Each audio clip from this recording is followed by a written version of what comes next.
We are standing here in Western California tonight with one of the men of the moment, Rob Bowman, the director. How are you this evening? Fantastic. Thank you very much. So how does it feel to be standing here? Well, it's a relief because I'm done with the movie, and it's been 15 months in the waiting, so I'm very relieved. Well, you directed 25 episodes of the series, and then they tapped you to do the feature. Yeah. Well, and then they asked me while I was finishing the movie to go back up and do some more, so it's a labor of love, but you know, we're all very proud of the show, and I feel very fortunate to have been chosen to direct the movie. How do you keep track of all these storylines? The writers do it, and I've directed so many of them. You sort of just keep it in the back of your mind, and if you make a mistake, they'll let you know on the moment. I'm sure they would. Yeah, oh yeah. Did the actors get confused because we know that you were filming the movie at the same time you were doing some of the episodes? Yeah. The actors, that's got to be difficult for them. It is, but that's the job of the director and the writer and whatnot on the moment to remind them. Now, remember, 7 months ago when we shot the scene leading up to this, you were doing this, so you know, it's just keeping them tracked. So basically, you're like Phil Jackson coaching the Bulls. You know, you guys have all been here before. You know how the other one works. Yeah. It must have just been, you know, that's got to take a lot of the pressure off you as a director. It is, and the shorthand between myself and the actors is very helpful and time-saving. But nonetheless, you're trying to aim high and put as high a watermark as you can on the project. I loved it. We saw it last week. Go ahead. And she jumped. I was hooked. Good. I, however, sat there, you know, like a man. Good. I'm sitting here with my mouth hanging open because it is so amazing. Thank you. Congratulations on work well done. Thank you very much. Take care, man. Thank you. Good job. Good luck. Have a good night tonight. This is all for you. It's pretty bizarre, isn't it? How does it feel to be here? I'm moist. You know? I was going to pick overwhelming, but moist works. That describes. It's great. It's great to be here to support the whole team. Yeah. Describe the characters in the film that you guys are playing. Well, actually, to be completely honest, we're going to say this on live television. Neither of us are in the film. But I knew that. we're on the show. I'm in a coma. I like that. I like that. What's your motivation for playing in a coma? To get out of it. She's in a coma. I got one arm. Well, why not in the film? We're a very good couple.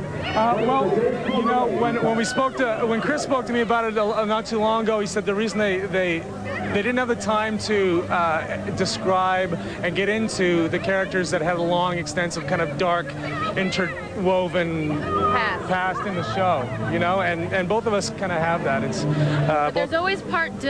That's what I'm saying. There is. There's That's always what we've been the asking. sequel. Are they talking about that yet? Or Oh, good. I mean, he's already said you're going to be in the next beginning. one. So. Good deal. Well, it is wonderful to see everybody here tonight, and it's great to see people just out supporting their whole team. Fans may recognize him as the well-manicured man. I know him as John Neville. I believe it's Sir John Neville. Is that correct?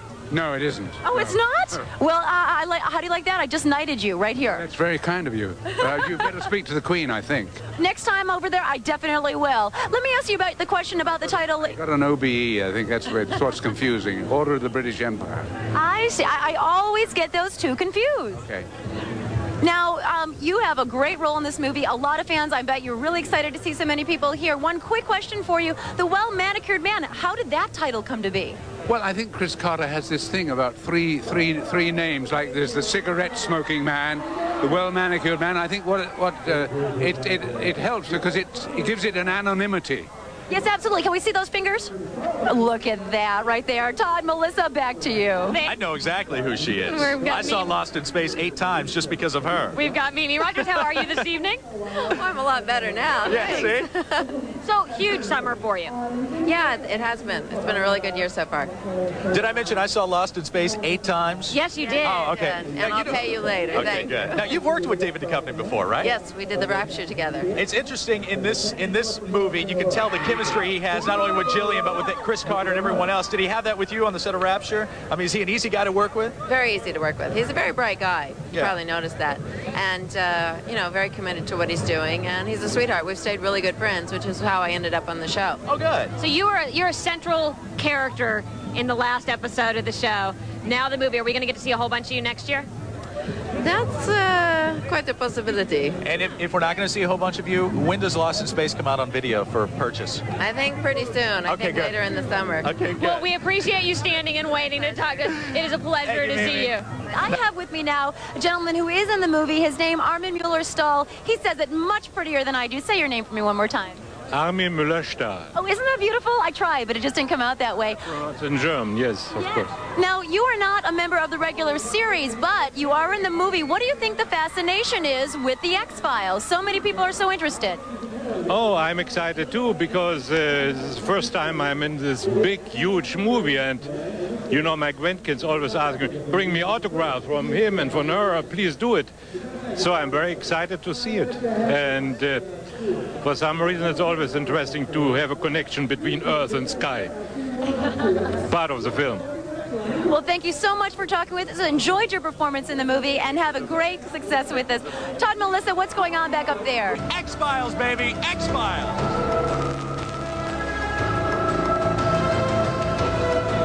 Now, you know who's over there with Suzanne? One of the stars of the movie. Scully. Suzanne Anderson. Suzanne, go One Suzanne. of the stars of the movie, the star of the movie right here. I just have to say, you look absolutely stunning, which is not the point, but you know the gorgeous dress. Thank you. So, who is it? John Vote. Just beautiful. I have to ask you, I've seen the movie, of course, and I am amazed at what you go through physically in this. Were you at all surprised? Did you know going into it what you'd be put through? Well, we're put through a considerable amount during the series anyway, and so I think that anything that was on the page in the movie was just kind of everyday kind of work to us. It's just par for the course. And without giving anything away, there is something involving a corn stalk, and I heard that was itself very taxing. Many corn stalks, not just a corn stalk. We are running through cornfields, and it was taxing. I see. And actually, one actually slapped you in the face or something? Yes, yeah. One actually kind of sliced my eye a little bit.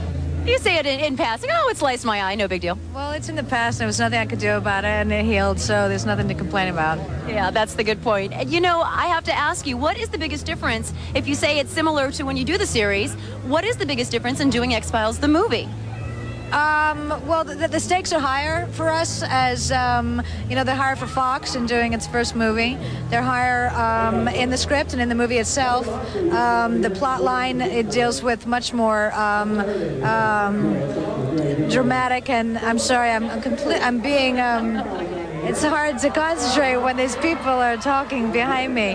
It's bigger, you know? It's bigger, it's more intense, and the special effects are bigger and amazing, and it looks great, it's really scary, and everybody in the whole entire world should see it. And you know what? From what we can tell tonight, everybody in the entire world is going to see it. Thanks for talking with us. Much success to you. Back to you, Todd and Melissa. Thank you, Suzanne. Good job. You and Patrick. The X-Files movie is about to begin, but the party is literally just getting started. So what we're going to do is we're going to pack up the world's greatest e-camera and production crew, and Melissa here and I are going to take you inside the exclusive post-premiere bash. We are here at a top-secret location for the post-premiere party. Actually, we're at the Santa Monica Airport in a converted hangar. Absolutely, and as you can see, the celebrities are starting to pile in here tonight. It's going to be a great party. Let's check it out.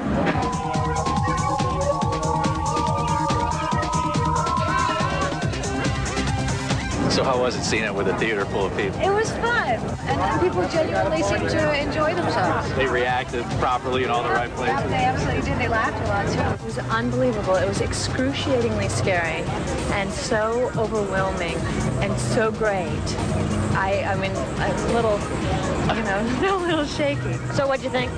Fantastic. I loved it. I really loved it. I'm a different person. I have been taken over with pod people. It's awesome. It was a very tough audience, and I expected far less from them, but they reacted great. They laughed in places I didn't expect. So are we live right now?